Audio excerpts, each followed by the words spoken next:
ధర్మస్థల గత కొన్ని రోజుల నుండి మారుమోగిపోతున్నటువంటిది ఒక పారిశుధ్య కార్మికుడిచ్చినటువంటి ఏదైతే లెటర్తో సమాచారంతో అక్కడ తవ్వకాలు జరుగుతున్నాయి. అయితే మొదటి రోజున 2 ఇవి దొరికినాయి, కళేబరాలు.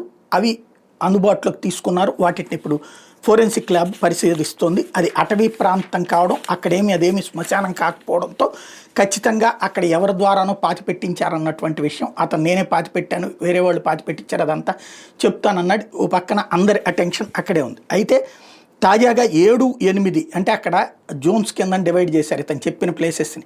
7, 8 తవ్వితే ఇతను చూపించిన ప్రదేశాల్లో ఏమీ దొరకలేదు. అక్కడ ఇప్పుడు 9 తవ్వుతున్నారు, తర్వాత 10, 11, 12 కూడా తవ్వుతారు. ఓ పక్కన ఈ తవ్వకం జరిగినటువంటి సందర్భంలో అక్కడ వెంటనే గుంటల్లోకి నీళ్లు వచ్చేస్తున్నాయి వర్షాల కారణంగా. అది పక్కన పెడితే ముందు తవ్వి చూశారు, ఈ 2 చోట్ల కూడా లేదు. ఇక అతన్ని విచారించడం ఇవాళ నుంచి ప్రారంభిస్తున్నారు.